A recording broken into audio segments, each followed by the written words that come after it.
280,000 BC, 280,000 BC, human evolution was interrupted, and Adam, a hybrid, was created through the process of genetic engineering.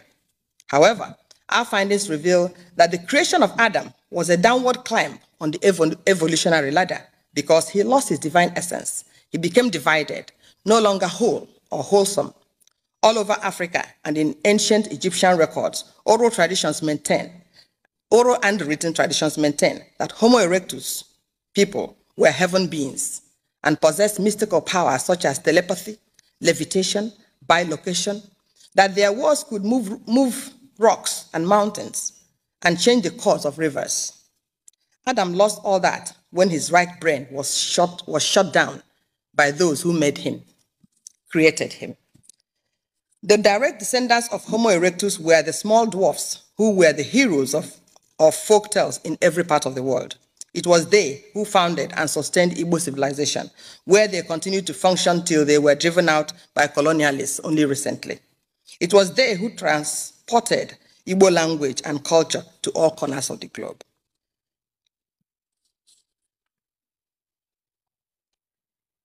Therefore, we say that the things falling apart, which you read about in Chinua Achebe's Things Fall Apart, to whom this publication, The Lead Before Adam, is dedicated, refers to the falling apart not only of the Igbo of the colonial period, but of the prehistoric Igbos, the ancestors of mankind. Adam, who was taken from his Nigerian ancestry and moved and changed and altered and made to become less than his ancestry. The significance of the research work, this research work confirms both theories of evolutionism as well as creationism. That these two theories played some part in the development of the human species. That indeed mankind is one family and Black Africans are the oldest ancestors of humankind and the first to be called Homo. That the lost paradise of Eden was an African location. That in fact, it was a West African and Nigerian location. And that the solutions to the problems created by modernity through the fall of Adam had to be sought in Black Africa. Thank you so much. God bless. They got these police women, right? Now, and these police women go around, they hunt down Black men and basically forcibly, these are white women, right? They hunt down Black men and basically forcibly rape the Black men, because if the Black men don't do what they say, they're gonna arrest, they're gonna put them in jail. So the Black men have to succumb to whatever these women want them to do, right? So you've gone from one extreme to the other. And you're trying to tell me there ain't no agenda being pushed there? That people can now just turn on their phone and see a Black man on top of a white woman, like giving her the business and her enjoying it. You got videos of white married couples inviting Black men, white husbands inviting Black men to come and have sex with their wives. Now, you could call this fetish, whatever, yes. But what is something? Someone is pushing something, right? Someone is definitely pushing something upon the minds of people to go from wanting to string up two little Black boys, which people did, for a white girl kissing them on the cheek, to encouraging married couples to invite Black men to their house, watch a Black man have sex with your wife. Something is going on. And you can't tell me that governments don't push things, governments don't put stuff out there, because they have. Good morning, good afternoon, and good evening, Africans. I hope you're doing fine where you are, and if you ain't doing fine, please do fine where you are. So, are you a proud Black person? Are you proud to being the owner of a Black skin and the owner of this fine African hair? If you're proud, please share that on the comment section, because today we want to talk about how precious you are as a Black person, or rather how precious you are as an African. You know, many times we've been told that Africa is a poor country, Africans are less intelligent, Africans are uncivilized, we are uneducated, but that's not true. I'm telling you, Africa, we had one of the most important, one of the most advanced civilization ever. You see, when the whole world was still behind, we were still ahead. You know, the pyramids, we built them in Egypt. We had the pharaohs who lived in Egypt. We had empires. We had the Mali Empire. The richest man in the world was Mansa Musa. And Mansa Musa was a black person all the way from the Republic of Mali. Yeah. We had the Songhai Empire, we had the Benin Empire, we had the Ashanti Kingdom, we had the Buganda Kingdom, we had the Wanga Kingdom in Kenya, we had the people from the south, the Shaka Zulu, we had the people from Ethiopia. Ethiopia is a much old country, you know, it's even written in the Old Testament. You know, Ethiopia is one of those countries that is the origin, is one of those countries that we believe it is in alignment with the birth of Christianity, with the birth of Judaism, and with the birth of other religions related to these two religions, which are Abrahamic, you know. And so many things are coming good for the black person, or rather was coming. Actually, was the right word, or is the right word to use, because it came a time when some people realized how important black people were in the face of the earth, and so they took it upon themselves to wipe the history of black people. They took it upon themselves to come here and make us feel inferior, make us inferior and inferior and inferior. They did this by colonization, they did this by slavery. And I'm telling you, the first people who were enslaved, they knew who they are. So the generations followed after generations. Children were being born into slavery, children were being born into colonialism. And so our brains, we were brainwashed. Our minds were colonized to believe the history, or to believe the propaganda of the person who enslaved us. But also recently, you might have discovered that we have also black people who are doing great things. You know, we've had black inventors, we've had the kid in Zambia, by the way. They provided an almost unlimited source of energy, a renewable source of energy, an African. When people thought Africa was just a continent with the poor people, inventions were coming out of Africa. And I'm telling you, there's much more about this continent of Africa. Now there's a black person all the way from the United States of America, or let me say the UK. He's a black man in the UK, and he's sharing a lot of information, and he's telling us that the people who knew about us knew that our power was there in our DNA. It was intrinsic, you know. And so for them to tap on that power that we had as African people, they had to intermarry. They had to mix with us. The only way we can mix is through procreation. And this was their agenda. Let us listen to the black person explain this agenda rightly well, and then I shall come back by the end of the video, where we shall also have a deep critical analysis. Let's dive in. Alright, Mr. Reasoning here. Hello, my fellow Nubian people. That's the only N-word you're ever gonna hear on this channel. Believe that. Right. Let us continue our discussion about this mixing of people, human diversity, DNA, melanin, all that business. Let's talk about sex. But first, listen to this. The deeper rot of racial injustice in Monroe was about to be exposed through the case of two young boys. It started innocently enough in October 1958. A group of children, both black and white, were playing together in Monroe, the kind of scene that would raise no eyebrows in most places. During their game, a white girl gave two black boys, 9-year-old James Thompson and 7-year-old David Simpson, an innocent peck on the cheek. What happened next would expose the brutal reality of Southern justice. The white girl's mother, upon hearing about the kiss, became enraged. Within hours, police dragged the two elementary school boys from their homes. They were charged with assault for receiving a kiss in a children's game. Let me remind you, the white girl is Hold on. They were a 9-year-old and a 7-year-old black boy. They were charged with assault for receiving a kiss on the cheek from a white girl. For receiving. How can you assault somebody by receiving something? who gave the kiss. The local courts showed no mercy. These children, one just 7 years old, the other 9, were sentenced to reform school until they turned 21. In other words, a childhood game had earned them a 14-year... They were sentenced to reform school till they turned 21. A 14-year sentence for getting a kiss on the cheek from a white girl.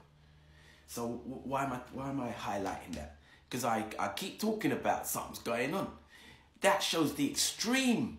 That shows the extreme of don't touch our women, right? The extreme of resistance against any mixing of black and white people. And we're concentrating on America, right? That I can't. I've talked to you already about lynching and stuff. But a 7 and a 9-year-old black boys for receiving a kiss on the cheek, right? And now it's the complete opposite. And I'm going to show you this by talking about porn.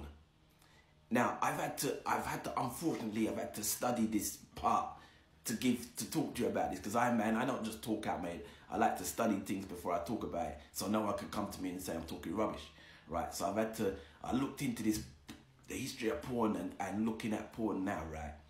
And some of you must have noticed that there is a proliferation of what they call interracial porn. But most of that interracial porn is black men and white women. So you got one extreme from a lifetime, from people. My sister was alive when this happened, right? My sister and my brother, I'm younger than them. But when this happened with the black boy and the 2 black boys and the white girl kissing them on the cheek, be sentenced to 14 years basically in jail, right? And then you've got the opposite extreme of, if you go on the internet and type in interracial sex, you watch how much pornography comes up on white women and black men. Hundreds of thousands of videos. I might as well say millions. No, I ain't seen millions. They even got one where they got these police women, right? Now, and these police women go around, they hunt down black men and basically forcibly, these are white women, right? They hunt down black men and basically forcibly rape the black men, because if the black men don't do what they say, they're gonna arrest, they're gonna put them in jail. So the black men have to succumb to whatever these women want them to do, right? So you've gone from one extreme to the other, and you're trying to tell me there ain't no agenda being pushed there, that people can now just turn on their phone and see a black man on top of a white woman, like giving her the business and her enjoying it. You got videos of white married couples inviting black men, white husbands inviting black men to come and have sex with their wives. Now, you could call this fetish, whatever, yes. But what is something? Someone is pushing something, right? Someone is definitely pushing something upon the minds of people to go from wanting to string up 2 little black boys, which people did, for a white girl kissing them on the cheek, to encouraging married couples to invite black men to their house, watch a black man have sex with your wife. Something is going on. And you can't tell me that governments don't push things, governments don't put stuff out there, because they have. When the hippies in the 60s were protesting against the Vietnam War, and you had the black civil rights and Black Panthers, Richard Nixon told his government, CIA, whoever, to go after the hippies and go after the Black Panthers and go after the black people. And what did they use? They used drugs. They used drugs to go, and they quietened down the hippies with heroin, and they quietened down the black people with, they used heroin on the black people and spiced up, juked up marijuana on the, I got it wrong way around. The marijuana on the, basically they developed drugs because they knew black people like to smoke drugs and white people like to inject. So that's what they focused on. And eventually, what came into the black community? Crack cocaine. How do you ingest crack cocaine into your body? You smoke it. And what ruined the white community? Heroin. Right? Heroin ruined the hippies, and eventually crack cocaine ruined the black communities. So don't tell me that people don't have agendas and don't push things.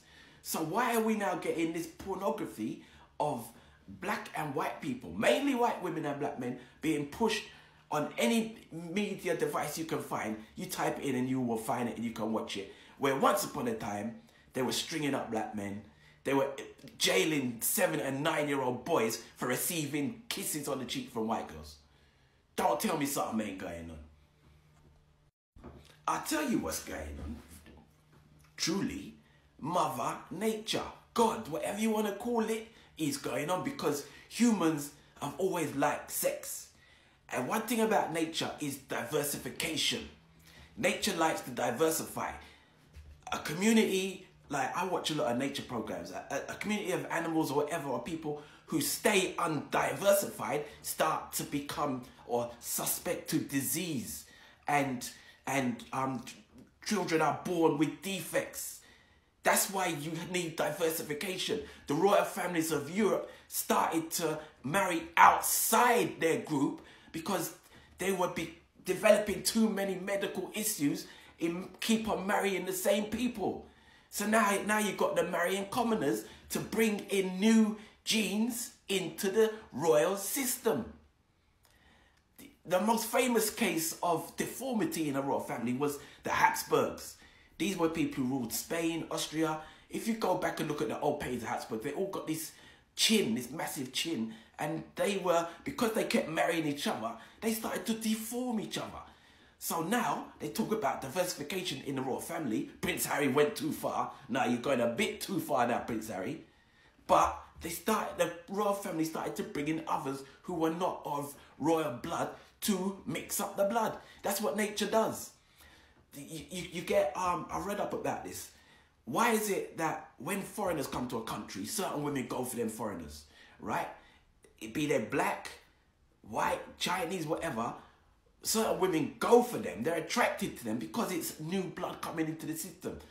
During World War II, you had women fraternizing with the Nazis. The Nazis were their enemy, right? But they fraternized with them. They slept with them, whatever. After the war, them women were persecuted, heads shaven and all that. You got black people coming into England, white women going with them. During the war, after the war, white women going with these black men who they've been brought up all their lives that black people are this, that and the other. Yeah, these black men will turn up, certain white women want to go with them. It's nature, right? It's this strong urge. Even it's sex. Sex is a powerful urge, right? So they're going with someone they know that they're going to get a lot of flack. But nature gives them the strength to go through the flack, and they're still going to go with that person. And that's why there's such a violent reaction from white men when it comes to black men. Because of this powerful urge of Mother Nature and diversification, and their women seeing black men, which is total opposite to white men. So there's a lot of diversification in that. Obviously, they don't see it like that. They're just seeing sex. They're not thinking, oh, nature wants me to diversify. It's a sex thing. And sex is a powerful, powerful thing in human beings. And when you see someone different, you want it. But now, because of this diversification, they need us again. After they push us away so much, they need us again because they're not diversifying enough and they're slowly decreasing in number. So they need us back. That's what's going on.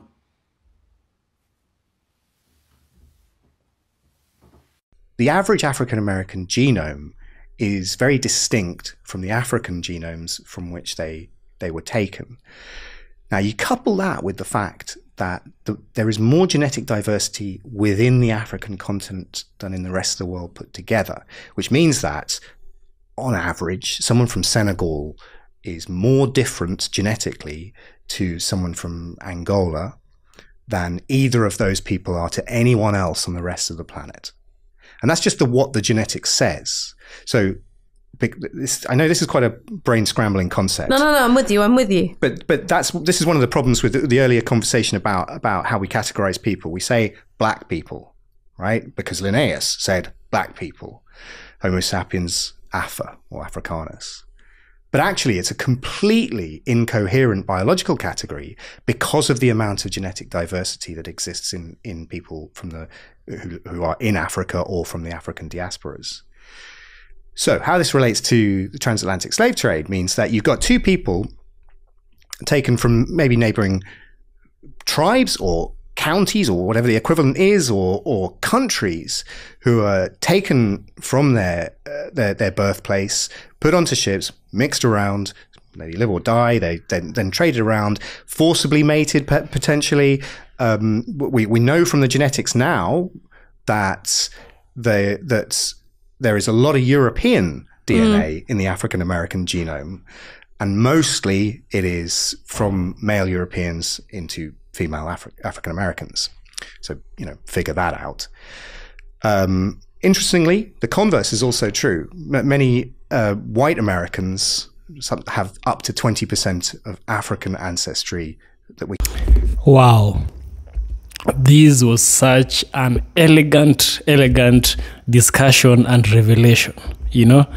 First of all, I need to tell you one thing. All humans are equal, and animals are divided into 7 taxonomic units. I believe we all passed through secondary education, and we know all these, what they are. It's called the binomial nomenclature of living organisms. On top, we have kingdom, then we have division, then we have family, then we have class, genus, species, and all that. I myself have forgotten.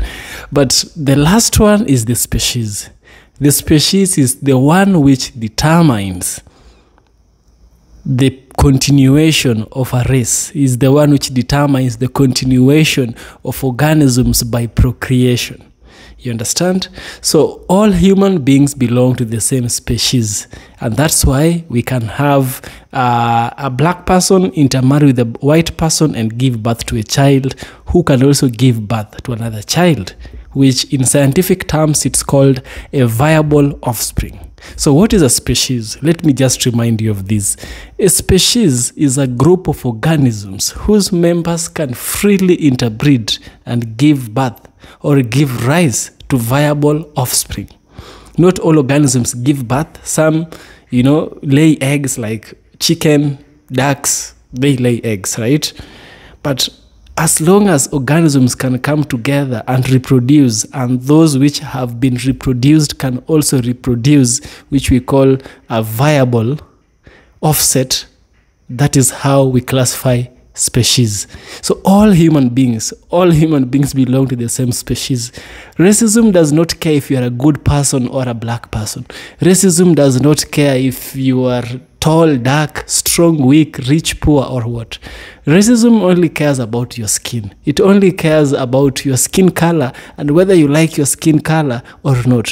Whether you like your skin color at the expense of undermining another person or at the expense of another group of people. You might love your skin too much at the expense of another individual. That is called racism. So racism is connected with this story in such a way. Remember, by the beginning of the video, the gentleman told us that 2 young black people were arrested because they received a peck, a kiss, let me just say a kiss, on their cheeks from a white woman. And the white community became furious of these young people when they heard about this. Believe me, they received, they didn't give. So if there is somebody who should be reporting another person, it is these 3 or rather 2 black people who've been accused falsely. But because America was not built for the black people, as I always tell you, America was built by the black people, not for the black people. Africa is the continent all black people belong and where they must all return one day if it is possible. You understand? Now, what follows is that people have learned that if they continue giving birth with their own, there is a condition that comes in, a deformity that comes in, and so they have to mix bloods. They have to go outside. There is a good reason why doctors, even God himself says, marrying your sister is an incest. Back then, when we didn't have a lot of humans, it was acceptable. But right now, it is an incest, marrying a person from your own family. Incest is having sex with someone who is your brother, your sister, your father, your mother, anybody with whom you share your birth blood, that is incest. And it has also biological consequences, which will result to chromosomal abnormalities. You see, humans, we have 46 chromosomes, and then we have the sex chromosomes, which I call them the gonad chromosomes, which are the XX and the XY. You know, the X chromosome carries only, the X chromosome carries all the characteristics, you know. We have XX, females have XX, you know, but men, we have XY. XX carries all the female, carries all the genetics, all that. But now the Y chromosome is different. Males, we have XY. It means that we are vulnerable. Males, we are always vulnerable. Even nature makes us vulnerable, because the Y chromosome is not a double chromosome like the one we have in the female. The Y chromosome carries characteristics that are exclusively males, like facial hair, like a deep voice, like a big chest, like veins, like everything that you'll see in a male that only distinguishes between a male and a female. That feature is only carried by the Y. So the immunity and all that, Y does not presume any courage. It does not carry, you know, it's just characteristics exclusively males. I hope that part you've understood. Now the male is left with X, one X, which is responsible, XX. So during sex, you see the XX mixes, the YX also can mix, the Y can also mix. So what follows is that the man is the determinant of sex. So the man is always the seed. The man is the determinant if it is a female or if it is a sex, because he's the one who is different. Yeah, he's different. He has another chromosome which is unusual, the Y. So if it is the Y which will hit itself against the X of the female, or the X of the male will hit against another X of the female, that will depend on nature itself. So when there is a lot of intermarriages with people who share almost the same DNA, some genetic mutation occurs. And this genetic mutation can be very, very fatal. To avoid all this, a new blood has to be introduced. And remember, even if you take an African, and even if you take who, males will determine the sex, you know, and they'll still give birth to viable offspring. So the white people have sat down and have realized, oh, we need black people. Their DNA is very strong. And we don't do that thing here in Africa. We don't marry our own sisters. And we don't marry our own brothers, our own mothers, and then our own dads. We don't do that in Africa. In Africa, if you do that, you know the consequences. You know, the law of the land refuses that, you know. And so what follows is that these people have realized their mistake. And they have now decided, no, let's go to Africa. Let's pick those black people. Let's intermarry with them. Those people have a very strong DNA. Let's connect. Let's mix. And that is what they have done. And they might have unlocked something that was hidden about us. Black people are very, very marvelous. Black people are very, very blessed. Black people are very, very knowledgeable. Black people are very, very much resistant to many diseases as compared to other races. And I'm telling you this point blank. They discovered this and they are now using this against us. They might, you know. You've also had a case where a black male is RAPED. A black male is RAPED because they just want to tap on his genetics. Yeah, that's how much they value you. So stand up where you are and value yourself. This is EFK original documentaries. There's a lot to unpack from that individual who has told us about his testimony about black people and white people. He's shared a lot. I believe that this is going to help so much with those individuals who have been in a place where they have been made to feel inferior. So this video is meant to encourage you, and it's for educational purposes only. It is not here to criticize anyone or no one. Yeah. See you in the next one. This is EFK Original Documentaries.